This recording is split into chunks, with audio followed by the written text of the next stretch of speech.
Tonight on the Worldview Weekend Hour, Hamas in America. How did this terrorist organization infiltrate America? Who are their targets? And how must we respond?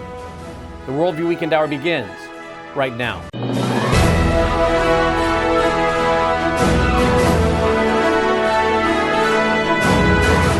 WVW-TV presents the Worldview Weekend Hour with Brannon and Howse. Whether the topic is law, science, government, economics, history, family, social issues, education, or theology, Brannon brings the issues of today into clear focus through the lens of a biblical worldview. And now, here is your host, Brannon Howse. Good evening and welcome to the Worldview Weekend Hour, Lesson 1, Part 1 in a series we're starting tonight, Hamas in America. How did the terrorist organization infiltrate America? Who are their targets? And how must we respond? You know, my friends, very few Americans are even aware that Hamas is in America. They might hear the news that Hamas is shooting rockets over into Israel, but they're not aware that Hamas is in America. Not only is Hamas in America, Hamas has infiltrated your local police departments, very likely. They've likely infiltrated, to some degree, your local sheriff department. They've likely infiltrated many of the leaders in your religious community. They've likely infiltrated at the highest levels of your state government. And we know for a matter of fact, they have infiltrated at the highest levels of our federal government. In fact, some of their allies and proponents are in the United States Congress. They have openly won elections, and they are aligned with the terrorist organization Hamas. The organization Hamas runs under many different names. That's part of their strategy, is to hide under many different names and to appear as many different parts. In one area, they will manufacture themselves as being all about civil rights, civil justice, social justice. And you might know that organization as CAIR, the Council on American Islamic Relations, but reality is, it's Hamas. Would you be shocked to find out that the leaders of CAIR, Council on American Islamic Relations, which is connected to Muslim Brotherhood, which is connected to Hamas, have been given leading awards. In fact, the FBI Director's Award by former FBI Director Robert Mueller and former FBI Director James Comey. Yes, this terrorist organization, Hamas, has infiltrated America. But what are they here to do? It can't be good if they're a terrorist organization, right? But tonight and in this series, you'll learn what most Americans do not know. In fact, most of your local law enforcement doesn't know what I'm going to present tonight. Most of your elected officials don't know what I'm going to present tonight. Most of your city council members or your mayor does not know what I'm going to present tonight. In fact, I have had discussions with police chiefs in the Mid-South and asked them point blank if they are aware of some of these groups and players that are literally living in their community. And they're not. They have no clue that proponents of terrorism and jihad are living in their communities. So my friends, this is very important, because one way to guarantee you lose the battle for your nation is to not know who the enemy is and not to name them. Don't know who the enemy is and don't name them, and you're guaranteed you're going to lose the battle. Well, my friends, that's one reason why this series is so important, so we can know who it is that's attempting to bring down America. We just finished a long series, 19 one-hour programs on brainwashing. And indeed, many Americans have been brainwashed to believe that, well, what you're going to hear tonight is fake news. It's bigoted, it's racist, it's, all kinds of Islamophobic. There's a one for you. But reality is that's part of the brainwashing. And just as the communists know how to brainwash, as we saw in our 19-week series, the Islamists have learned how to brainwash. Another word for brainwashing, re-education, information operation, propaganda war, mind attack, mind war, mind siege. Indeed, folks, America is under siege at many levels. as we'll see tonight, the Islamists would not be making the headway they are in America unless they were being given access to the highest levels of our government by the Marxists, the cultural Marxists, the media. Let me say that again.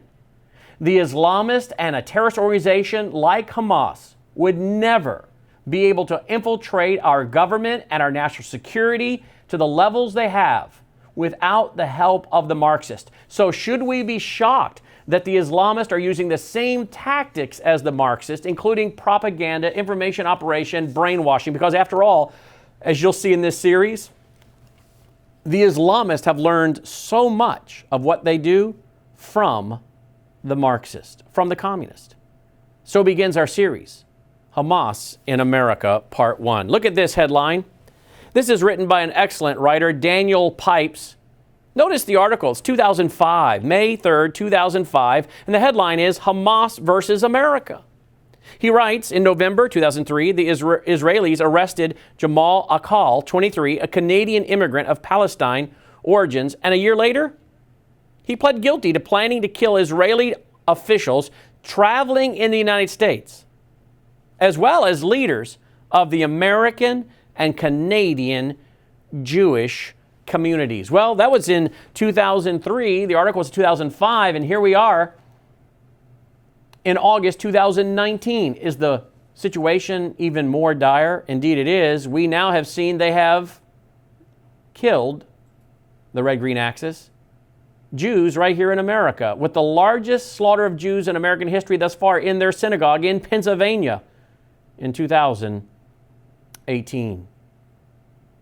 Well, don't forget, again, we have the Islamists working with the Marxists, working with Antifa, working with communist groups, Antifa being a communist group. And so there's that red-green axis, the red being the Marxist, the green being the Islamist. And again, the Islamists would be nowhere near where they are in the infiltration of America without the Marxists, without those who have betrayed their very own country. Look at this headline, Hamas in America. This article is dated 2004. Written by Eric Steckelbeck. He says, quote, that same day, accused Hamas money man Ismail Embarassi was arrested after authorities witnessed his wife videotaping Maryland's Chesapeake Bay Bridge from their SUV as he drove. The images captured by Mr. Embarasi's wife included close-ups of cables and other features, quote, integral to the structural integrity of the bridge, end quote, according to court papers. Given that Mr. El-Barasi was recently announced as an unindicted co-conspirator in a scheme to finance Hamas terrorist attacks against Israel, you'd think the Bay Bridge incident would raise serious alarms. Indeed, if an American-based al-Qaeda operative was charged with a comparable offense, the press coverage would no doubt be incessant. As it was, news of Mr. El-Barasi's arrest made headlines for a day or two and then all but disappeared. This casual indifference to the threat of Hamas members operating within America is not only misguided, it's dangerous. Hamas has long talked of expanding its operations to include American targets and continues to closely align itself with Iran and Syria, both persistent thorns in America's side. It's common knowledge, too, that America serves as a fertile base for Hamas fundraising activity. And FBI agents have expressed concern that the group's operatives in America currently have the capacity to carry out terrorist attacks on American soil. In fact, an FBI affidavit filed in Mr. El-Barasi's case, Agent Sean Deverode stated that al-Qaeda has been enlisting Hamas members to conduct surveillance of American targets. But these revelations should surprise no one, given Hamas's history of animosity toward America. Well, my friends, this article, again, was back in 2004. And some of you may know exactly what he's talking about when he talks about this couple that was videotaping the integral structure of the Chesapeake Bay Bridge. Some of you may know exactly where I'm going with this, because guess what happened? Guess what happened after they were seen doing that? They were pulled over. And there was some kind of a warrant for Mr. El-Barasi. And so the FBI got a search warrant, and they went to his Northern Virginia home. And guess what they found in a sub-basement in his Northern Virginia home? They found some 80 banker boxes. And in those banker boxes, they found what we now know today as the Muslim Brotherhood Explanatorium. Yes, the Muslim Brotherhood Explanatorium, a document not discovered until 2004, but written in the early 1990s. And what did it say? It said the following, quote, "The process of settlement is a civilization jihadist process with all the word means. The Muslim Brotherhood must understand that their work in America is a kind of grand jihad in eliminating and destroying the Western civilization from within and sabotaging its miserable house by their hands, the hands of the believers." Then they go on to say we must possess a mastery of coalitions, the art of absorption, and the principles of cooperation. And many of you will remember that this is exactly what I talked about in the movie, the docu-movie Sabotage. That's why it's called Sabotage. It's all based on the Muslim Explanatorium, which declares that they will get Americans to sabotage their own house, meaning their own nation, by their own hands. And we're doing it. Because the American people don't know who the enemy is, will not identify them due to political correctness and ignorance, and in some cases due to the fact they have been co-opted, and in some cases because they have converted to Islam, and in some cases because they are Marxist. We are sabotaging our own nation. We are letting Hamas terrorists into the most key positions of power and national intelligence in our nation. And thereby we are sabotaging our own nation. And when individuals like myself and Shahram Hadian, a former Muslim and police officer, now a pastor, traveled to Sioux Falls, South Dakota in April of 2017 to do broadcasts, or I should say live conferences on this very topic, this kind of information to alert the American people, what happened? A gunman from Saudi Arabia came into our conference, as you well know, as is documented in the docu-movie Sabotage. Came into our conference with the Quran and videotaped the Quran and then panned the crowd. He was armed with 2 weapons. He was removed by our security that we had to hire because the police let him in the building. The police, by their own police reports, noted that they saw him come into the parking lot at a high rate of speed and park in the building next door, and then drive erratically out of that parking lot into the hotel parking lot, and yet they still let him in the building. They didn't stop him. And in fact, the officers that we hired and we paid for that were off duty said that night if we had not hired them, something bad certainly would have happened that night. Well, he was removed, and he went out to his car and made 2 more videos, as you know, and brandished 5 weapons, including 2 semi-automatic rifles, and what he later boasted on Facebook was 1,200 rounds of ammunition, and told us to be afraid or be terrified. Took us 12 days to get him charged. The media interviewed him and turned him into a victim. And how did you feel about the fact that Mr. Howse and Mr. Shahram Hadian came to town? How did you feel, Mr. Islamist? They interviewed him as though he were the victim, we were the problem, while we are lifting up a shout of warning to America. You're being infiltrated by terrorists at the highest levels of our government and local government that want to bring down and destroy America.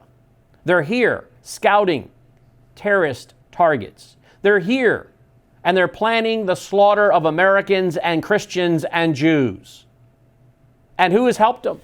The cultural Marxists in the educational system and the media and in the government that do their bidding with propaganda and information operation and brainwashing and turn people like me and Shahram into the problem, and the would-be terrorists into the victims. And when he was finally charged at the federal level, a whopping 7 months. So when you try to warn the American people, what happens? This is what happens. You're shut down, as happened the next April, 2018, where Islamic groups and Antifa groups, identified by their own very Facebook page, Twitter page, tweets, picked up by Daily Caller and many other outlets, American Thinker and many others, they documented that our conferences were shut down by these groups, the red-green axis, in 4 out of 5 cities. The very next April 2018. So this is what happens when one tries to warn the American people, which is why we're thankful we can come to you live on Sunday nights and bring you this presentation, at least for now. As these groups are the ones trying to shut us down and stop us from lifting up a shout to warn our fellow Americans of all stripes, of all political persuasions, to be honest with you. Because if one thing these folks ought to understand, the feminists and the homosexuals, under Sharia, Islamic law, it will not bode well for them. Yes, they're getting Americans to sabotage our own nation, as they said they would do. But we just read from that report the connection between Hamas, that couple that was filming the Chesapeake Bay Bridge integral structure, and then the warrant on their Northern Virginia home that led to the sub-basement of 80 banker boxes where that Muslim Brotherhood explanatorium was found. Well, indeed, they have stated what? We must possess a mastery of coalitions. That's what they said in the explanatory memorandum. They've got to build a bunch of coalitions. Well, they've built one right away with the Marxist. But they've built one with the feminist. Think Linda Saussure, the Islamist, Linda Saussure, Muslim Brotherhood aligned, Hamas aligned, Linda Saussure, who did the Women's March. So they've aligned themselves with feminists. It's not going to work out too well for those feminists, but again, these people are stupid. They're stuck on stupid. And it's not going to end well for them when it comes to female genital mutilation for their daughters, when it comes to Sharia, Islamic law, the jihad. Just ask those who've lived under that kind of regime. Honor killings, and the list goes on and on. But they've indeed built a coalition, a mastery of coalition. And that's exactly what they said they would do. Well, here's a quote, and we have this on video, and it's in Sabotage of the Movie. December 2015, Executive Director of Council on American Islamic Relations. Black Lives Matter is our matter. Black Lives Matter is our campaign. And if you haven't already gathered, as you're going to see in this series, Muslim Brotherhood is Hamas. Hamas is Council on American Islamic Relations. But yeah, Black Lives Matter is their matter. Yep, the red-green axis. Let's bring down our shared enemy. The enemy of my enemy is my friend. And so the Islamists and the Marxists have united to take out their shared enemy, America and Israel, Christians and Jews. And by the way, if you're watching tonight and you say, well, I'm not a Christian and I'm not a Jew, I have nothing to worry about. Islamists see pretty much all Americans as either Christians or Jews. They see us as a Christian nation. They see us as the great Satan and Israel as the little Satan. Or as my friend Olivier Melnick, Jewish, whose grandfather perished in the Holocaust. Olivier Melnick has declared that the Jews are the appetizer. America is the main course. They're going to chew us up. And I believe, my friends, that, and this is just my theory, I believe it's very likely that the Islamist and the Marxist will move against America before they make a massive move against Israel. And I think that could happen at any time. But I believe it's very likely they will move against America, America's greatest ally. Traditionally speaking, I don't know what the future holds. I know that if America does not stand with Israel, we're toast per Genesis 12. But I believe very likely, whether we're here to see it or not, the way it will eventually go down is they will take down America and then they will go after Israel. But they're building that mastery of coalitions, and here we see it between the Black Lives Matter, which is started by a communist, 3 communist ladies started Black Lives Matter, and you have the director of CARE saying Black Lives Matter is now our matter. Here's another quote that shows this mastery of coalitions. In his book, Revolutionary Islam, Carlos the Jackal declared, quote, only a coalition of Marxists and Islamists can destroy the U.S. Well, they've got it, and America is under siege by a red-green axis, by the Islamists and the Marxists that are attempting to carry out a revolution. My friends, America is under siege But most Americans don't even know that. Right now, my friends, America is under siege to the point that we are witnessing clear and present dangers that are pushing America to the brink of an Islamic Marxist revolution, civil war, World War III, and globalism. In fact, Daniel Greenfield has correctly declared, as has a former FBI agent sitting at this news desk, that America is already involved in a civil war. Shooting at each other is only the fruit of said civil war. And my friends, in many cases, this has been a manufactured crisis, and that's exactly what they want. Here we sit tonight, August of 2019, and we just had the massacres in El Paso, Texas, and in Dayton, Ohio last week. And that shooter in El Paso, Texas, we have read his manifesto on the air. It is said to be his manifesto. And what is he proclaiming? Neo-Nazism. The red-green axis. The green this time is of environmentalism, radical environmentalism, sustainable development. He's proclaiming population control. He's proclaiming the need to eliminate people because of overpopulation.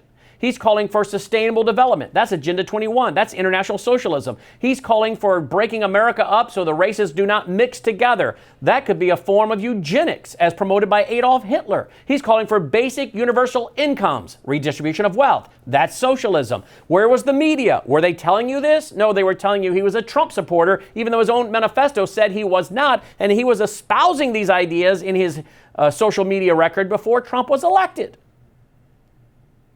That's the El Paso shooter.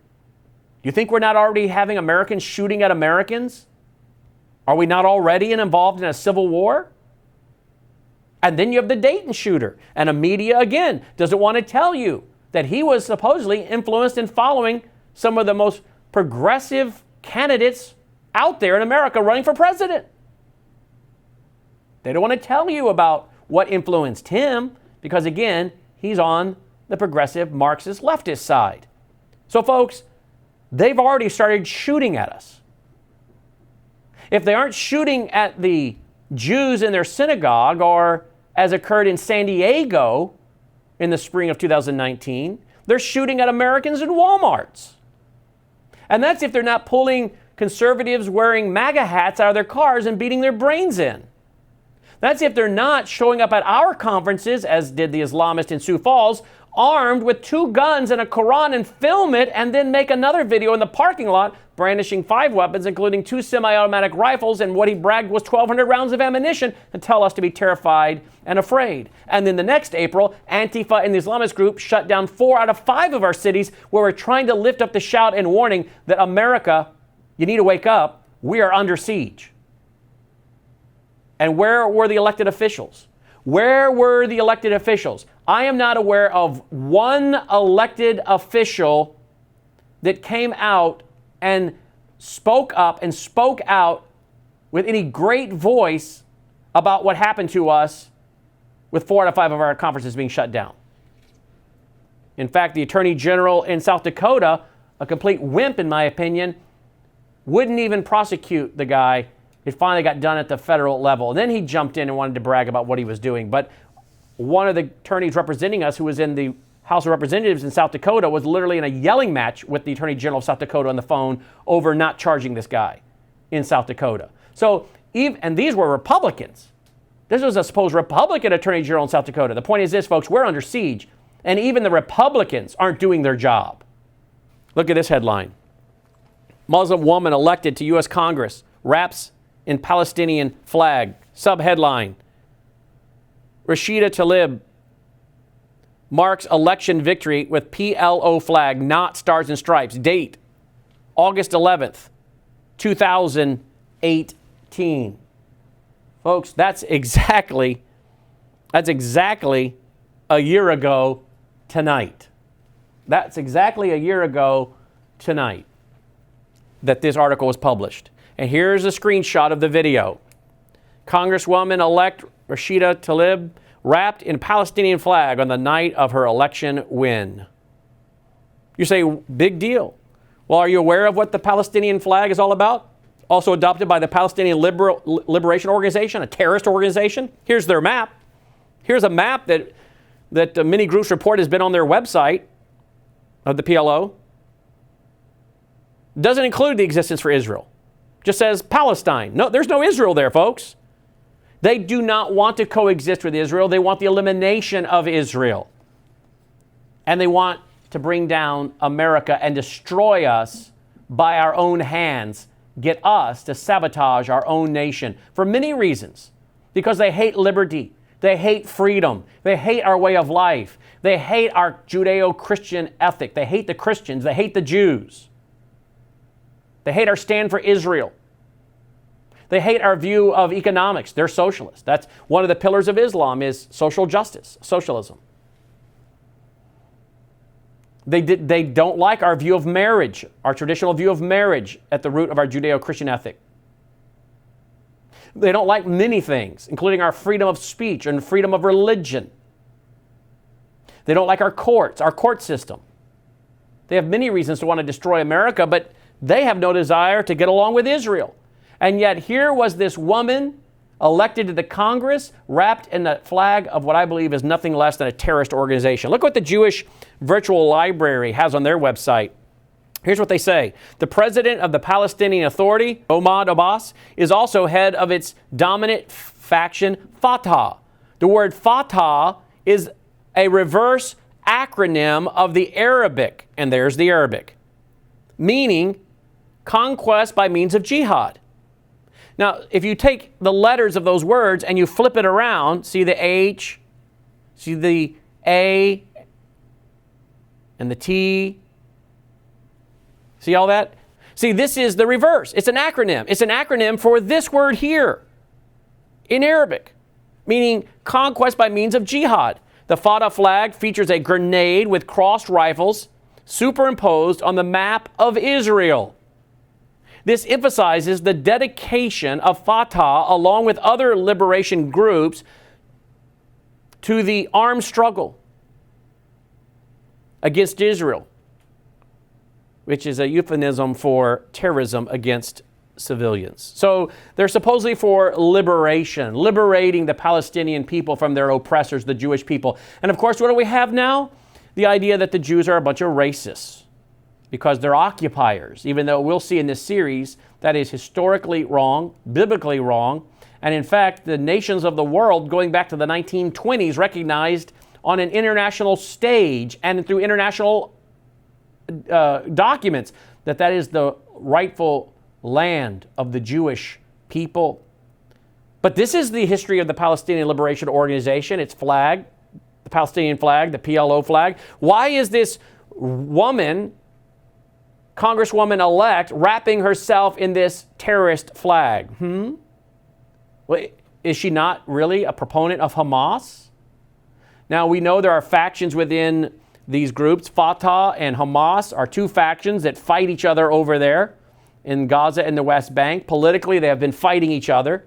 They fight and struggle for power, the Fatah and the Hamas group. They kind of fight each other for power. But then they make an agreement, and then it falls apart, and then they make an agreement, and it falls apart. But the bottom line is they're united in their Islam, and they're united in their hatred of America, they're united in their terrorism, and they're united in their desire to destroy and wipe out Israel. They're just kind of fighting for who's going to be in charge, the Fatah group or Hamas. And right now, as we're here in August of 2019, they've worked out another agreement, and they're moving forward. So you have a group over there, the Palestinian Liberation Organization, Fatah, and Hamas, all working together. And now you have this woman who ran for Congress and won. The night she won, she wraps herself in the PLO flag, a terrorist flag, I believe. Here's another headline. Muslim Representative Rashida Tlaib praises Mohammed at Hamas care reception. Says he would fight Trump. So she's saying that Mohammed would fight Donald Trump. But what is she speaking at? A Hamas care reception. Because after all, folks, CARE is Hamas doing business in America. This is not my opinion. This has been proven by the federal government when the federal government actually had the courage to go after CARE, to go after them in the courts, to designate certain groups and then bring them down and bring them to justice. Well, that stopped under Obama, and it needs to be picked up under President Trump. But here she is speaking at a Care Hamas banquet. Here's another picture of her. The ADL asked Rashida Tlaib to explain photo with a man who praises Hamas and Hezbollah. Hezbollah, of course, is Iran. Why is she with this man? Why is she praising this man? That's from January 2019. The article said the Anti-Defamation League wants Representative Rashida Tlaib, Democrat from Michigan, to explain a photo of her posing with a man who has likened Zionists to Nazis and who has praised terrorists. Let's just stop there. You say, well, what's a Zionist? Many in our listening audience know exactly what a Zionist is, for they are one. I'm a Zionist. Many of you are. But for those who maybe don't know what that means, it is one who stands for the nation state or the people of Israel. You believe in the people of Israel and their right to exist and their historical and biblical right to the land. You are for the Jewish people. You're a Zionist. Zionists generally tend to also be what is known as dispensationalist in the Christian community, meaning we believe in different time periods or dispensations where God moves and works specifically for that time period. And so Zionist is now a bad word. It's now become a pejorative. And the Muslim Brotherhood and Hamas and the progressives are constantly trash-talking the Zionist. Well, as this man has done, and he's likened the Zionists to Nazis. Quote, days ago, at Rashida Tlaib was photographed at an event with Abbas Hamida, a man who has praised terrorist groups Hamas and Hezbollah and equated Zionists with Nazis, end quote. ADL CEO Jonathan Greenblatt said Thursday on Twitter. This is back in January 2019. Here's a Hamas leader. You can find the video online. He declares even Hitler hated them, loathed them, and got rid of them, speaking of the Jews. Then he said, however, everything people say about massacres and Holocaust, these are lies. That's one of the leaders of Hamas. They're forever talking about their desire to obliterate the Jewish people. They're not only doing it over there, some of the Hamas, Muslim Brotherhood, CARE proponents do it here. And in this series, we will see once again of a gentleman, I use that word loosely, by the name of Yasser Qadi, who has resided in the Memphis, Tennessee area with his mosque right up the road, who did an interfaith dialogue with James White, supposed Christian apologist James White, and Yasser Qadi is on audio declaring that the Holocaust didn't really happen, and the Jews are not real Jews. They're not a Semitic people. Look at their crooked noses. And he goes on to say that you can take the property of the Christian and the life and property of the Christian and the Jew in jihad. And who's aligning themselves with them? So-called Christians. I'm not so sure a lot of these guys are Christians. Many of them believe a false gospel called neo-Calvinism that is a works-based gospel, and thus if it's by works, not by faith, it's a false gospel. And if they're preaching a false gospel, then they are of their father, the devil, and they are part of Satan's camp. And I'm convinced more and more that many of these neo-Calvinists are indeed a part of the great apostasy of the last days. The Bible speaks of a great falling away from traditionally held biblical truths, that which have a form of godliness, but deny the power thereof. And my friends, I am convinced more and more that today's extreme Calvinism and neo-Calvinism that has invaded almost every church denomination in America, as I describe in my book, Marxianity, I believe this neo-Calvinism in many regards fits the bill for being part of the great falling away of the last days. It won't be the only player in that great apostasy, but I believe the neo-Calvinists are playing a big role, at least certainly laying the foundation for it, because they have a form of godliness but deny the power thereof, because they believe in justification by works, not by faith, lest any man should boast. They are what the Bible talks about the last days. They are prideful and arrogant and mean and slanderous. These are your neo-Calvinists.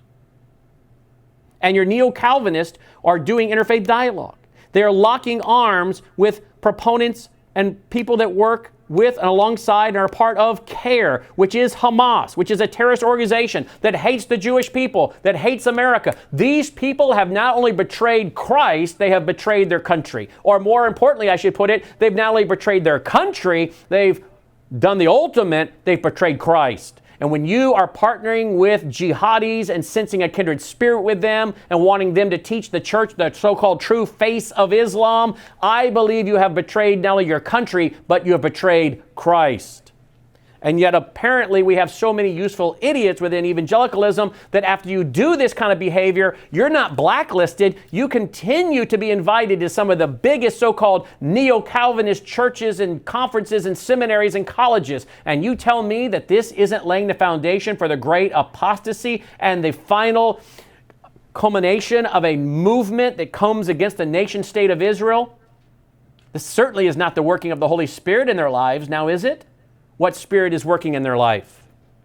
Notice again, they defend the very people that hate the Jewish people, that hate Christians, that hate the Jews. They defend the Islamists. And while they're defending the Islamists and seeking common ground, what do?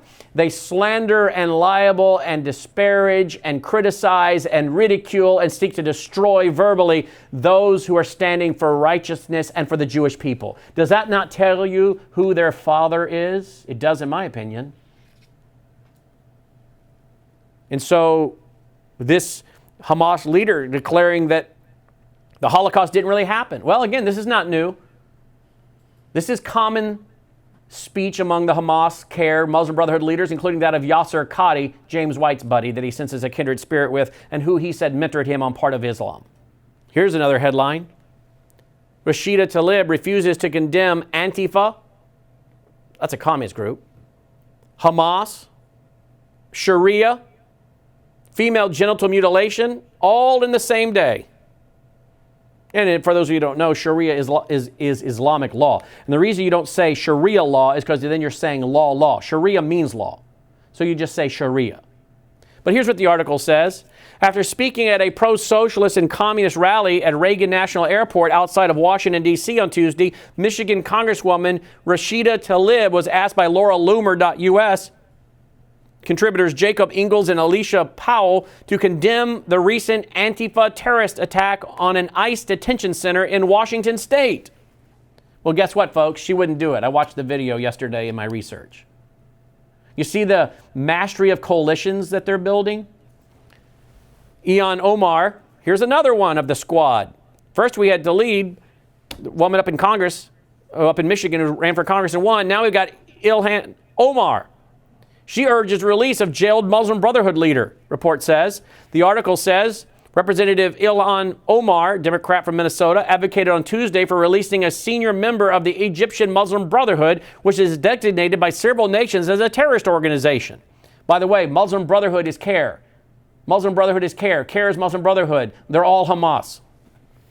In 2016, Omar asked U.S. District Judge Michael J. Davis for leniency and compassion in the sentencing of 9 Minnesota men charged with planning to join ISIS, Fox 9 reported. Quote, the best deterrent to fanaticism is a system of compassion. We must alter our attitude and approach if we truly want to affect change. We should refocus our efforts on inclusion and rehabilitation, end quote, Omar wrote in her letter to the judge. Quote, a long-term prison sentence for one who chose violence to combat direct marginalization is a statement that our justice system misunderstands the guilty, end quote. In other words, if you've been supposedly marginalized and mischaracterized and you want to get violent, then maybe we're misunderstanding who the real victim is. That's what you just heard her say. This is the human trash that is now a member of Congress, along with the human trash from Michigan. Part of the squad, as Trump calls them, that are aligned, go do your homework. They are aligned with CARE, Muslim Brotherhood, Hamas, and they've made it to Congress. That's how we've been infiltrated all the way to Congress. And by the way, at this very news desk, Chris Gobbets, whose TV show we produce, has sat here and declared that when he went undercover, grew the Sharia beard and went undercover into CARE for 6 months, coming out with over 12,000 documents, pages and documents, he would go to Friday prayers on Capitol Hill, and he would hear U.S. Congressman Keith Ellison, who then ran for Attorney General in Minnesota and won. And who took his seat? Ilhan Omar, Somalian Ilhan Omar. But he used to hear Keith Ellison, who, by the way, swore on a stock of Quran when he was sworn into office, not the Bible, he used to hear him say that in the next election we'll win a seat or two for Muslims, for Islamists. Then the next election we'll win a couple more, and then a couple more, and then a couple more, and then they will have big control of the U.S. government through our Congress. Well, they're well on their way, folks. They're well on their way. Here's a headline. Actually, it's not a headline.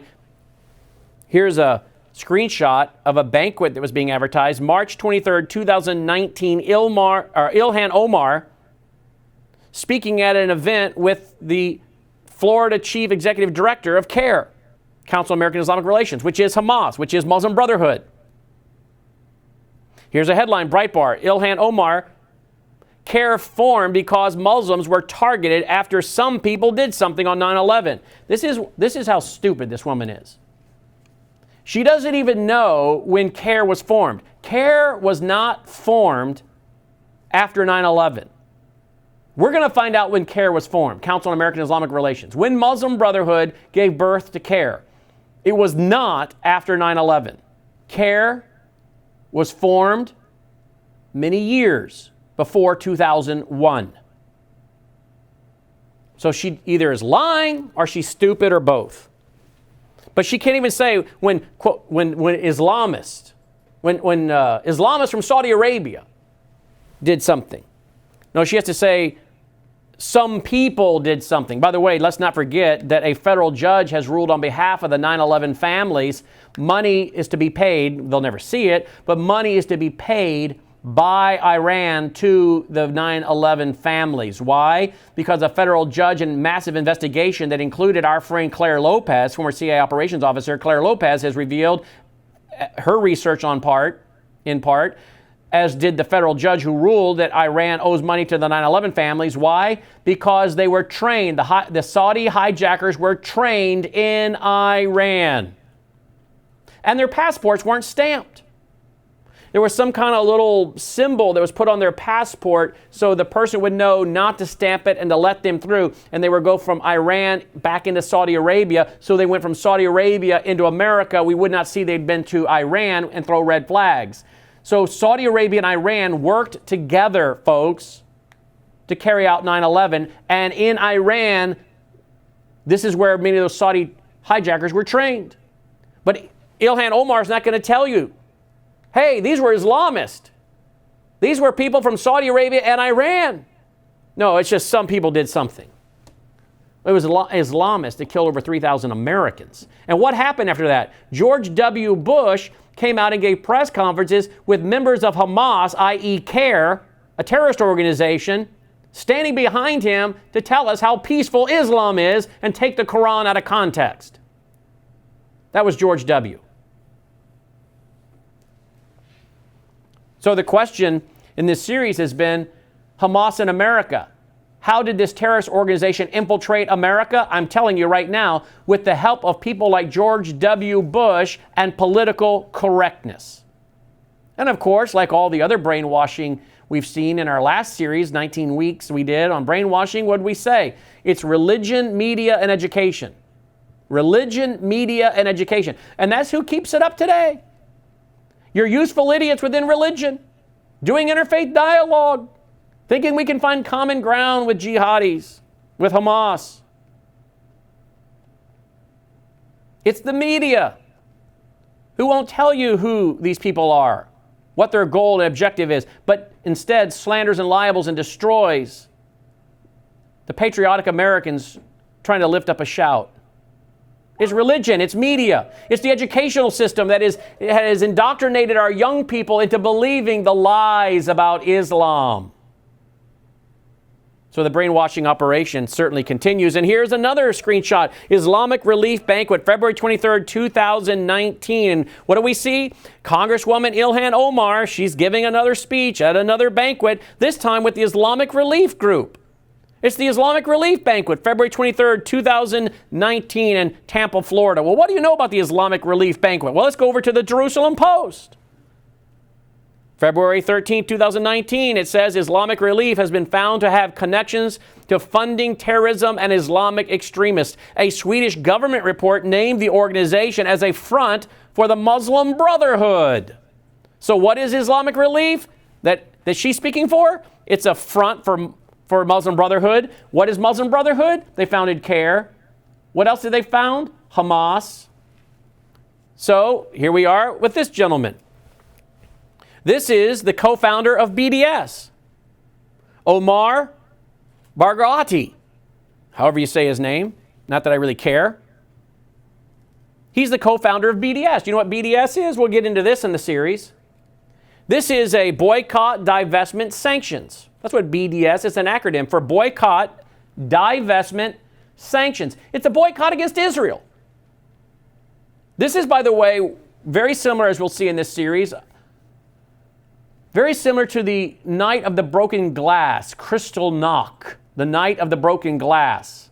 This is when they began to boycott. Before this, they boycotted the Jewish shops. Before they went and broke up their glass windows and hauled off the Jews to the concentration camps that night, killing many of them and hauling others off to the camps. Really, what some declare is the official beginning of the Holocaust, the night of the broken glass, Kristallnacht. What started first was a boycott. And the Jews would have their shops sprayed with yellow stars. They'd have a J put in their window. And of course, their passports were stamped with a red J for Jude. They had to have surnames given to them. Take Sarah or other, Sarah or Isaac or whatever it was they had to take. But they had to take surnames if their name wasn't Jewish enough to identify them. And then their identification papers had to have a red J stamped in it.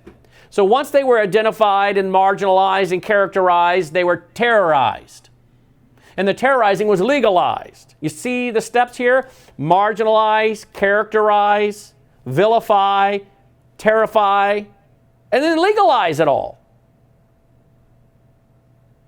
So they began by boycotting the Jews and the Jewish businesses, right?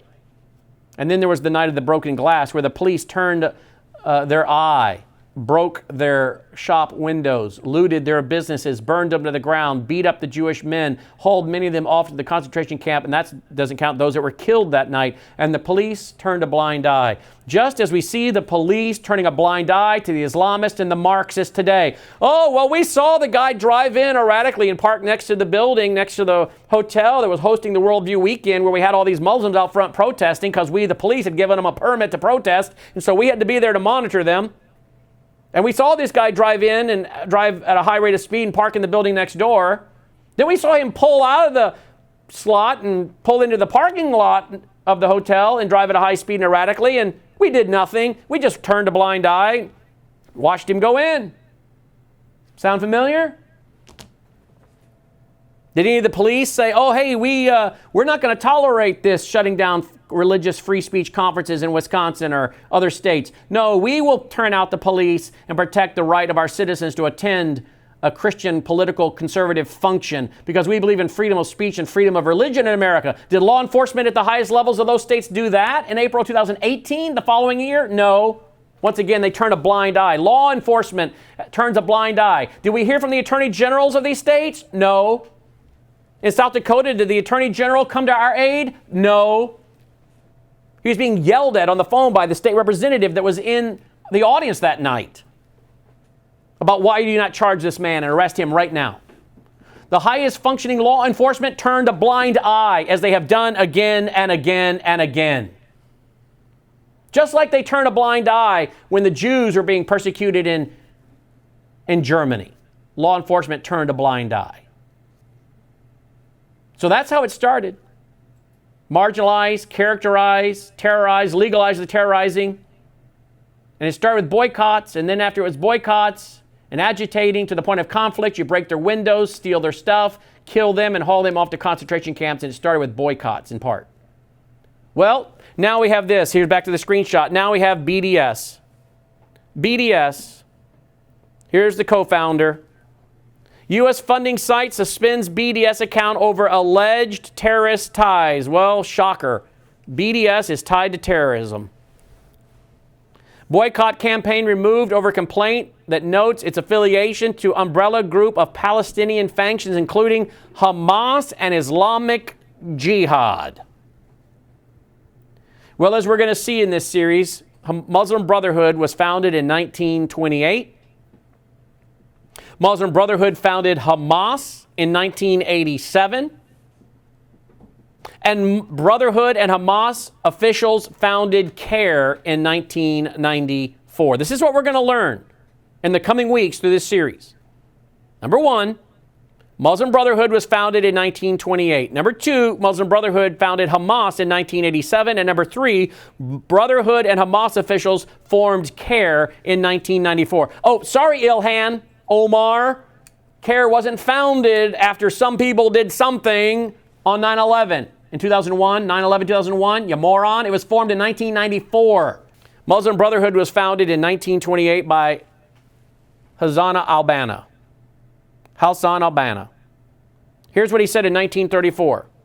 Quote, "It is a duty incumbent on every Muslim to struggle towards the aim of making every people Muslim and the whole world Islamic, so the banner of Islam can flutter over the earth and the call of the Muezzin can resound in all the corners of the world," end quote. What does he want? The call to prayer to be heard all around the world. Islam to be dominant and ruling and reigning all over the world. They want global domination. Well, that's interesting. So do the Marxists.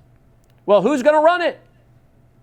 Well, they'll figure that out later. Right now, the enemy of my enemy is my friend. We'll have a red-green axis, the red being Marxism, the green being the jihadi color of the Islamic nation state flags, and we'll work together to destroy our shared enemy, America, Israel, the Christians, the Jews, the conservatives, the free nations, the free societies, those who have freedom of religion and freedom of speech. We must destroy them so we can do what we want to do, because after all, they're united. They both love socialism. They both are into social justice. They both have no respect for private property. They have no respect for national sovereignty of nations. They have no respect for women. We know that the Communist Manifesto calls for communal wives. I guess maybe that's why Bill Clinton's a communist. Maybe that's why he likes communism, communal wives. But we know the Islamists, they can have multiple wives. You see all the ways that the Marxists and Islamists are united? They tend to both hate the Jews and the Christians, obviously. So they have many things they can agree on, and so they'll set aside their differences, form the Red-Green Alliance to bring down America. Well, here's a picture of Muslim Brotherhood leader. This is al-Husseini. He was the Grand Mufti of what they call Palestine, which had been over there in Israel. And he's meeting with Adolf Hitler in 1941. Now, in my movie Sabotage, which again, you can still watch the whole first hour for free at sabotagethemovie.com, I have moving black and white video footage of the Grand Mufti and Hitler. And Hitler brought him to Berlin and gave him an apartment and gave him a radio program, and he was broadcasting on I think a 100,000 watt station that reached well into the Arab world, and he was preaching the slaughter of the Jews, the Grand Mufti of Palestine was. And in fact, as we'll see in a minute, they went on to translate Hitler's Mein Kampf, My Struggle, into Arabic for My Jihad. But here's Muslim Brotherhood, folks. Don't forget, Muslim Brotherhood gave birth to Hamas, and together they gave birth to CARE, and they're all here in America. So you got a bunch of American-hating, Jew-hating, Holocaust-participating jihadis at the highest level of your government, getting the FBI Director's Award. Look at that picture again. There he is. The Grand Mufti. Muslim Brotherhood. And yet our FBI Director, James Comey, and as FBI Director, Mueller, gave Muslim Brotherhood folks the FBI Director's Award. Here's the Muslim Brotherhood leader reviewing his troops. He recruited thousands, tens of thousands of Islamists, mostly Bosnian Muslims, to wear the Nazi uniform. Here he is giving the Nazi salute as he reviews his troops. And you can probably see the little hats they wear, the little red hat, the little red fez. Here he is in November of 43, reviewing his Nazi Islamic troops. Here he is again, surrounded by Nazis. Here they are with their rear ends up in the air, praying to their god Satan in 1943. Here they are, the Bosnian Muslims wearing the little Nazi uniform. Notice the little red hat, the little red fez. Notice the guy on the far left there, who, as you're looking at the screen, the sword and the swastika. See that on his collar there? By the way, they're reading about the Jews and propaganda. Look at this next picture. I blew it up for you. They're wearing the sword of Islam and the Nazi logo. Remember that little red hat? This looks like the Shriner's hat, doesn't it? The red hat. This is what your Shriners wear. All Shriners are Masons. Not all Masons are Shriners, but all Shriners are Masons. Shriners are the highest level of Masons. They wear their little red hat with their little red fez and the sword and crescent moon of Islam. And by the way, many of them are Southern Baptists. A Southern Baptist, you can't swing a dead cat without hitting a Mason in a Southern Baptist church. Many of them are police officers. Many of them are judges. And they're very much into universalism, and most of them, again, are so ignorant they don't realize that they're wearing red hats that are Islamic in nature, probably. Many of them don't. And why is the red fez? Because the Muslims slaughtered the Christians and then dipped their hats in their blood red. This is Muslim Brotherhood. Here is al-Husseini touring Auschwitz in 1943, it said, with Heinrich Himmler. And it said that he was heavily involved in the speeding up of the killing of the Jews because he did not want them to go to Israel. In fact, it said that Hitler was considering maybe letting some of the Jews in Hungary and other parts of that area, other countries, leave. Hungary, Bulgaria, other parts, leave. Just tell them, get out. And the Grand Mufti said, no, they'll end up back in Israel, what he called Palestine, so let's slaughter them. And so he was heavy involved in, it said, in visiting the concentration camps to make sure they were killing as many Jews as they possibly could. This is Muslim Brotherhood leader, al-Husseini. And this is who gave birth to Hamas, who gave birth to CARE, and they're at the highest levels of our government, now infiltrating our local police, infiltrating our local sheriff departments, our state legislatures, and all the way up to our FBI, all the way up to our CIA, all the way up to our Congress, folks. And how many people are telling you this? Not many. There's a few of us, but not many. How many of your pastors know this? Probably not many. How many of your pastors have the courage to talk about it? Probably not many. But we do, because that's what we do here. We lift up a shout and we warn people, so we can understand what's coming and what we should do. Because silence in the face of evil is not silence, it is a loud endorsement of evil. Pietism is surrender to evil, and many are being pious. Many are just being cowards. But as Nathan Hale said, I regret that I have but one life to give to my nation. We need more Nathan Hales. Well, if you appreciate tonight's program, we'll pick up next week, part 2, Hamas in America. Don't forget how you can keep this program and all the others going by supporting us at wvwfoundation.com, wvwfoundation.com. With your tax-deductible support, you'll also find our mailing address on the screen in post-production, as well as on our website at wvwfoundation.com. And I hope you'll make a tax-deductible contribution and help us keep producing programs like this and the others. And then, of course, the Situation Room, where we have now all 19 hours, Brainwashed America, all 19 hours. Right there. How about Grave Influence? That's a 22-hour series, Grave Influence. 22 hours, Grave Influence, 19 hours, Brainwashed America.